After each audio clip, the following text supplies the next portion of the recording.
1921년 중국 공산당이 창설되었죠. 그리고 새로운 시대를 맞이하게 되었습니다. 그리고 그 시대는 지금까지 약 3개의 중요한 역사적인 시기를 겪었습니다. 1921년부터 49년 중국 공산당의 정권 성립, 중국 중화인민공화국의 설립이고요. 저는 1947년에 태어났습니다. 그렇기 때문에 중화인민공화국 설립이 되고 얼마 되지 않았을 때 제가 태어난 것이죠. 저희 국가와 중국 공산당 은 그리고 그 이후에 두 개 중요한 시기를 겪었는데 또 하나의 시기는 두 번째 시기는 중국의 사회주의 건설 혁명의 시기라고 말씀드릴 수가 있습니다. 이 시기는 1949년부터 1976년까지를 두 번째 시기라고 말씀을 드릴 수 있습니다. 문화 대혁명이 끝난 시기죠. 이 시기를 또 두 시기로 나눌 수가 있는데요. 49년부터 66년까지 문화 대혁명 이 시작되기 전까지 17년의 시기가 있고요. 그 당시에 저희 중국은 국가 건설에 집중해 왔습니다. 그래서 이런 역사에 대해서 저는 여러 가지 각도로 이제 설명을 드릴 필요가 있는데요. 경제에 있어서는 계획 경제에서 저희가 시작을 했습니다. 계획 경제 시기를 겪어왔습니다. 과거에는요. 그 시기를 겪었던 사람들은 이 계획 경제에 대해서 다양한 입장과 견해를 가지고 있는데요. 많은 비판을 하기도 합니다. 여러분도 아시겠지만 계획 경제는 어떤 그런 부정적인 견해들을 많이 내놓고 있습니다. 하지만 저는 개인적으로 보았을 때 이 역사 과정에 있어서 긍정적인 부분도 있고 부정적인 부분도 있다라는 점을 저는 말씀드리고 싶습니다. 중국 국가 건설 과정에서 공업 기초라든가 또는 경제 기초 건설이라든가 이런 기초가 마련되었던 시기이기도 하기 때문입니다. 이 시기에 계획경제 시기에는 주변 국제 환경과 중국 사회 환경 속에서 저희는 어쩔 수 없이 폐쇄적인 길을 걸으면서 국가 건설을 할 수밖에 없는 상황이었습니다. 그 당시에 저의 마오쩌둥 공산당 지도자는 국가 건설을 하는 것과 동시에 이러한 공산당 집권에 대해서 또 비판적인 그런 견해들을 내놓기도 했습니다. 여러분도 다 아시다시피 전 세계에는 이 정당이 부패되거나 변질되는 문제들이 있죠. 저희도 역시 이런 부분들을 경계했습니다. 문화 대혁명이라고 하는 이런 변질의 시기가 있었고요. 이 시기에 두 번째 그 문화혁명 10년 동안의 시간을 본다면 저희 국가가 전체적으로 매우 불안정한 시기를 문화 대혁명 시기에 겪었습니다. 많은 분들이 이야기를 합니다. 저는 홍위병의 리더라고 저를 소개를 하기도 하는데요. 문화대혁명이 일어나고 나서 그 당시에 사회 불안이 심화되었고 인민들의 생활이 커다란 타격을 받았습니다. 그러다 보니까 어떤 폭력적인 행위도 일어났고요. 그리고 아주 그런 참혹한 시기라고 할 수가 있습니다. 저희 중국의 젊은이들은요, 또는 중년인들은 그 당시를 겪어보지 않은 사람들은 그것을 상상할 수조차 없습니다. 아마도 여러 가지 여론 매체, 언론 매체라든가 다양한 루트를 통해서 여기에 계신 분들이 중국의 문화대혁명을 묘사한 것을 보셨을 텐데요. 문학작품이라든가 보도라든가 이런 부분들을 단편적으로 아마 이해하셨을 것입니다. 하지만 전체적인 부분은 아마 여러분이 이해하시기 참 어려우실 것 같습니다. 문화대혁명 약 10년 동안 진행이 되었는데요. 문화대혁명 초기에 많은 폭력적인 행위가 나타났습니다. 저는 그 당시 아주 아직 어린 시기였죠. 그래서 저희는 홍위병을 규찰하는 규찰대를 제가 조직을 했습니다. 그래서 이 규찰대를 조직을 해서 이런 폭력 행위 또는 인민에 대한 침해 행위를 줄일 수 있지 않을까라는 취지에서 규찰대를 형성을 했죠. 그리고 그 이후에는 또 비판을 받게 되었습니다. 이런 뭐 여러 가지 그렇지만 저희 규찰대의 행동이 크게 효과를 발휘하지는 못했습니다. 이러한 과정 속에서 저희 가정도 저희 집안에도 커다란 타격을 받았습니다. 많은 그 당시에 많은 중국인들이 겪었던 뭐 가정이라든가 개인이라든가 다양한 그런 고통을 겪었습니다. 저는 그 중에 그 많은 고통을 겪었던 인민들 중에 한 명, 보통의 사람이라고 생각을 합니다. 중국 문화 대혁명 역사 속에서 뭐 저도 역시 뭐 중요한 역할을 하기는 했죠. 그것이 이제 지금까지 말씀드렸던 게 문화혁명 시기의 중요한 시기였고요. 문화혁명 시기의 후기로 가면서 커다란 광범위한 운동이 일어났습니다. 중국의 중학생들이 수천만 명의 중학생들이 하방, 그러니까 농촌과 산으로 가서 노동에 참여를 했습니다. 함께 생활을 한 것이죠. 청년들, 수천만의 학생들이 농촌으로 가서 어려운 생활을 그들과 함께 했습니다. 저희가 하방이라고 부르는데요. 또는 상산 하향이라고 부릅니다.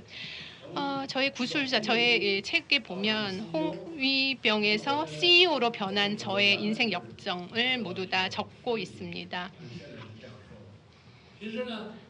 사실 어떤 지식 청년의 에서 CEO로 성장했다고 말씀을 드릴 수가 있는데요. CEO는요, 중국에서는 특별한 그런 그 지식 청년이라고 한다면 중국에서는 특별한 의미를 가지고 있습니다. 여러분에게는 좀 약간 생소한 그런 어휘일 수도 있는데요. 중국이 지식 청년이라고 한다면 집을 떠나서 모두 중국의 농촌의 가장 어려운 편벽한 지역으로 가서 노동에 참여했던 그런 사람들을 일컫는 말입니다. 그런 역사적인 배경을 가지고 있는 것이 바로 중국의 지식 청년이죠.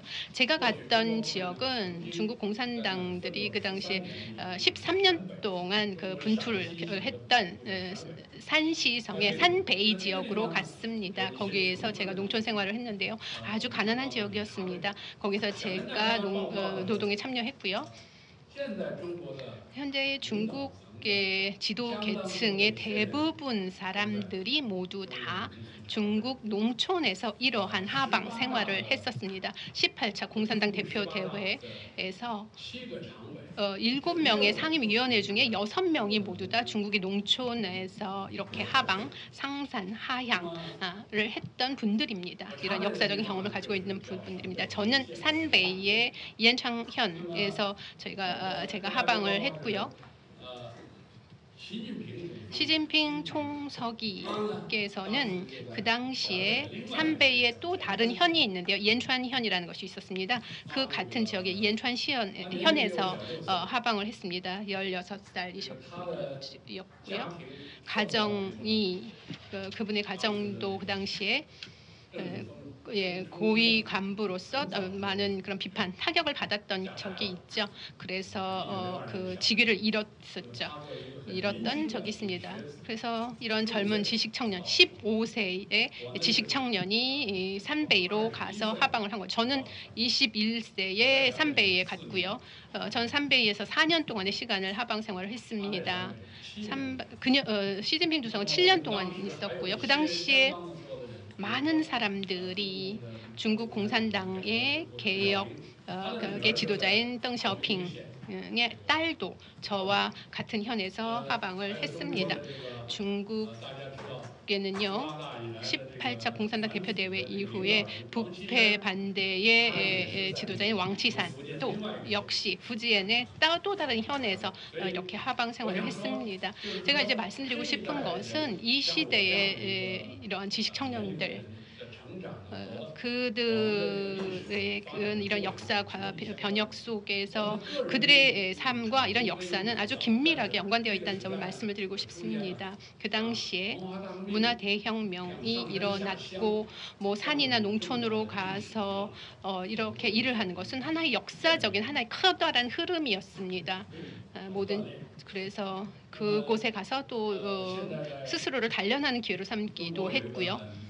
중국에서 그 시진핑의 7년의 세월이라는 책이 출판이 되었습니다. 아마 한국 분들이 보셨을 수 있는데요. 저희가 그 당시의 지도자들, 지금 현재 시진핑 주석이 그런 황토 토굴에서 량자허라는 곳에서 이렇게 성장을 했습니다.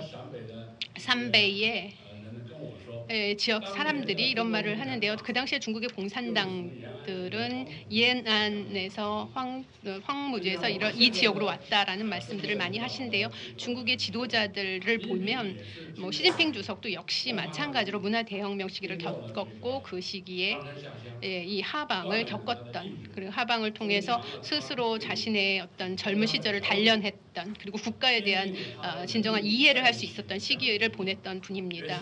그래서 국민과 함께하고 국민을 위해서 복무해야 한다라는 그런 생각을 이런 가다듬었던 시기이기도 합니다. 그래서 이 지역에서 많은 공부를 할 수 있었는데요. 사실 우리 학문 공부는 책을 통해서 배우는 것이 아니라 인생 경험을 통해서 실천을 통해서 인민들 속에서 배우는 그런 학문이라고 할 수가 있습니다. 즉 인민들 속에서 저희가 공부를 했던 것이죠. 중국 인민들 수십억의 인민들은요, 저희 국민들은 많은 그 리더들을 가지고 리더들이 있는데요. 이 리더들도 이런 중국 근대 역사 과정에서 이러한 역경을 겪었던 분들입니다. 저는 변혁 속의 나의 인생이라는 그런 제목으로 책을 출판하게 되었는데요. 이런 역사 속에서 역사를 관찰할 수 있는 시야를 길렀다고 생각을 합니다. 그래서 이런 역사적인 이런 환경과 그 개인의 경험은 뗄래댈 수 없는 그런 밀접한 관계를 가지고 있습니다. 그래서 이것이 또 공산당의 역사이기도 하고요. 저는 17년, 그리고 또 10년을 더해서 27년 동안 저는 이런 역사적인 내용들을 적고 있습니다. 두 번째 28년부터 30년 가량 2기의 두 개의 30년을 설명을 드리자면 두 번째 30년에 대해서 앞부분의 30년에 대해서 설명을 드렸고요. 뒷부분의 30년에 대해서도 이제 설명을 드릴 텐데요. 중국의 개혁 개방이 가장 중요한 시기입니다. 중국 개혁 개방에 대해서 말씀을 드리자면 덩샤오핑의 아들인 덩포방에게 이런 이야기를 했었습니다. 만약에 문화 대혁명이 없었다면 개혁 개방은 없다라고 저는 그에게 말한 적이 있습니다. 그도 그렇게 얘기를 하더라고요. 저희 아버님도 당신과 똑같이 얘기했습니다. 라고 바로 덩샤오핑이시죠. 께서도 같은 생각을 하셨다고 말씀을 하시더라고요. 덩샤오핑 관련 자료를 찾다가 이런 유사한 내용을 적고 있는 자료를 저는 보았습니다. 중국의 문화 대혁명은 역사에서 속에서 어떤 뭔가 잘못된 사고로 비롯된 운동이었지만 덩샤오핑은 이렇게 말씀하셨습니다. 문화 대혁명의 어떤 긍정적인 어떤 공로도 있다.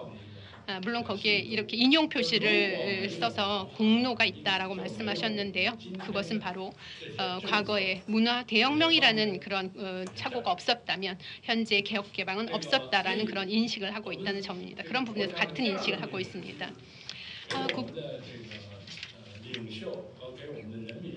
이런 국가 지도자들은 국민들에게 어떤 좋은 그런 경험과 교육의 기회를 주었는데요. 물론 그 역사는요, 앞으로 직진하기만 하는 것은 아닙니다. 항상 그 좌절과 착오를 겪으면서 역사는 발전하게 되어 있습니다.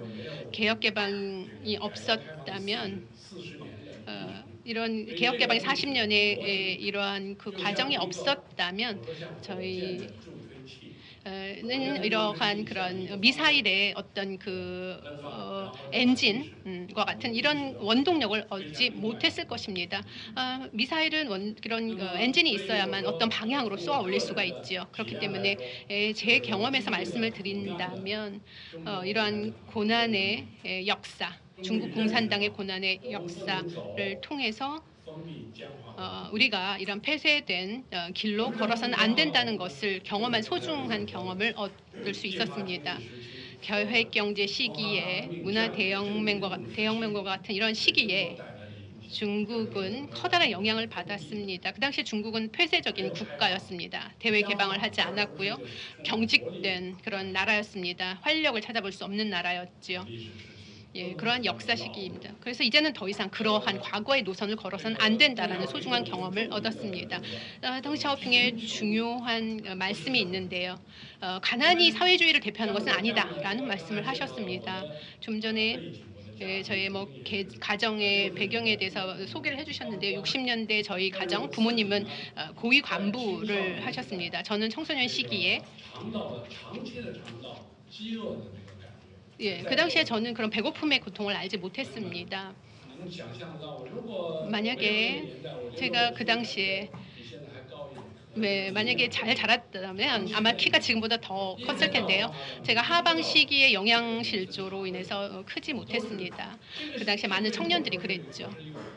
저는 그냥 보통 사람이다라고 말씀을 드렸는데요. 많은 중국의 청년들이 이러한 가난 속에서 영양실조를 겪었습니다. 그 당시에 젊은이들은요. 많은 주의 사상을 이야기하는데요. 가장 중요한 것은 인민의 실질적인 이익입니다. 인민의 실질적인 실사구시적 이익이 우리의 개혁 개방을 노선을 걷게 하였습니다. 이것은 하나의 시기였고요. 제가 인생에서 체험하고 또 관찰했던 시기였습니다. 세 번째 시기, 앞에 두 시기에 상대적으로 보일 수 있는 세 번째 시기가 바로 개혁개방의 시기입니다. 저는 그 과정에서 직접 참여할 수 있었습니다. 거기서 중요한 것은 원래 있었던 우리의 생각이 바뀌었다는 것입니다. 원래 기존 방식을 추구하던 것을 바꿨다는 것입니다. 바로 실사구시의 인식으로 바뀌었다는 것입니다. 이것이 중국에 이렇게 성어에서 출발을 한 건데요. 이 실사구시라는 것은 개혁개방이 시작되었습니다. 1978년 2월 22일 중국 공산당 11기 3중 전회. 이것은 대단히 중요한 역사적인 시기였습니다. 관건이 되는 시점이었습니다. 1979년 1월 17일 덩샤오핑 선생은 중신의 창업자인 롱이렌 등 몇 명의 기업가들을 불렀습니다. 그리고 그들로부터 의견을 듣고 개혁개방에 공헌할 것을 장려했습니다. 이 덩샤오핑이 개혁개방을 추진하는 데 있어서 가장 중요하게 생각한 부분이었습니다. 여러분이 어떻게 생각하는지 모르겠는데요. 당시의 중국, 40년 전의 중국은 사실 어떻게 개혁개방을 할 것인지에 대해서 전혀 어떤 기존에 미리 만들어진 어떤 설계가 없었습니다. 그래서 그 돌을 만지면서 강을 건넌다는 말과 같이 진행이 된 것입니다. 그래서 4개의 경제 특구를 세웠습니다. 여러분이 다 알고 계신 유명한 션전 특구가 그때부터 시작이 된 것입니다. 우리가 제가 몸담았던 종신그룹도 그 당시 계획 경제에 바로 폐쇄적이고 경직된 그런 상황 속에서 이런 기업이 설립이 된 것이고요. 이런 그룹이 기존의 구속에서 벗어나서 새로운 시도를 한 것이었습니다. 우리 시틱은 중신그룹은 중국에서 처음으로 한 것이 굉장히 많습니다. 지금 보기에 사실 예를 들어서 상용 사무 빌딩을 가졌습니다. 이것이 너무 당연하게 보이지만 사실 중국 베이징 창안지에서 당시에 처음으로 이런 사무 빌딩을 갖는 것도 대단히 놀라운 일이었습니다. 그리고 또 처음으로 위성을 발생했고요. 그리고 또 처음으로 채권 발행의 방식으로 융자를 진행을 했습니다. 그래서 중신그룹 그리고 저 개인에게 있어서 저희의 그 경험은 개혁개방 과정에서 개혁개방 과정을 친히 경험을 한 것이었습니다. 이 시기는 지금까지 지속이 되고 있는데요. 역시 지금 현재는 이제 4단계라고 할 수 있습니다. 첫 번째 그러니까 40년 전부터 시작해서 4단계로 나눌 수 있는데 1979년부터 시작해서 1989년까지 정치적인 동란이 있었던 그 부분에 대해서 여러분도 아실 텐데요. 그리고 그 후에 심각한 인플레이션이 발생을 했었습니다. 그리고 나서 다시 한번 그 시장 경제에 대한 과도기를 겪었고 조정기를 겪었습니다. 왜냐하면 개혁이 너무나 빨리 진행이 됐기 때문에 문제들이 발생을 했고 인플레이션이 있었고 정치적인 동란을 겪게 되었습니다. 그리고 그 다음 단계, 그 다음 시기가 중국 공산당이 이렇게 뭐 기존의 계획 경제의 길을 걸을 수도 없고 다시 한번 우리의 기치를 바꿔달 수도 없다라는 생각을 했던 시기였습니다. 그 다음은 1998년 아시아 금융 위기까지의 시기입니다. 당시에 중국은 국제적으로 소통을 하고 교류를 했던 상황인데 외부의 변화가 중국 국내에 영향을 미치게 된 것입니다. 여러분 그 아시아 금융 위기 동남아 국가들 당시에 얼마나 큰 타격을 받았는지 여러분 기억하실 텐데요. 중국은 대단히 안정된 통화 정책을 가지고 있었기 때문에 그 위기를 극복할 수 있었습니다. 그리고 그 다음 시기가 이제 2008년 세계 금융 위기까지의 시기입니다. 여러분 지금부터 멀지 않기 때문에 한국 증권들, 기업가들이 그 당시의 영향에 대해서 잘 아실 것입니다. 사실 그 월스트리트의 파생 상품으로 인해서 그 폭발적인 문제가 발생을 했고 영향을 끼쳤던 것입니다. 당시 저는 그 중신그룹의 이사장을 맡고 있었습니다. 회장직을 맡고 있었습니다. 저희는 엄중한 당시에 손실을 입었습니다. 이것은 좀 중국 역사에도 굉장히 드문 일이었는데요. 그 파생 상품으로 인해서 큰 손실을 입었습니다. 153억 그 홍콩 달러의 손실을 입었습니다. 그리고 이러한 위기를 극복하고 문제를 해결해냈습니다. 그리고 그 후 지금까지의 시기 우리는 또 한 번의 고속 성장에서 고품질 성장의 시기로 변환하는 이런 전환기에 처해져 있습니다.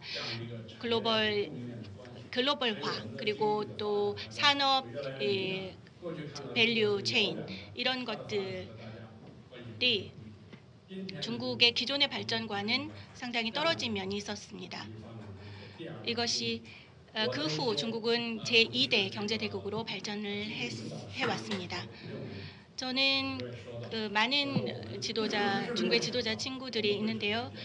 그 사람들이 다 우리가 경제대국, 2대 경제대국이 될 줄 몰랐고 이런 처음 시작을 할 때 이런 뭐 포부를 갖고 있지 않았다. 다만 중국 국민들이 가난에서 벗어나서 잘 살 수 있도록 하는 그런 목표를 갖고 있었다. 그런데 중국이 이런 정도의 목표를 갖고 있지는 않았다라고 얘기를 하고 합니다. 이렇게 4단계 시기를 돌아보면 우리가 이런 과정을 거쳐서 2대 세계 경제 대국이 되었구나라고 생각합니다. 그런데 우리는 큽니다만 강하지 않습니다. 일본이나 한국이 예를 들어서 이제 유럽이라든지 이런 국가들이 우리보다 훨씬 더 발전이 되어 있다고 생각을 합니다.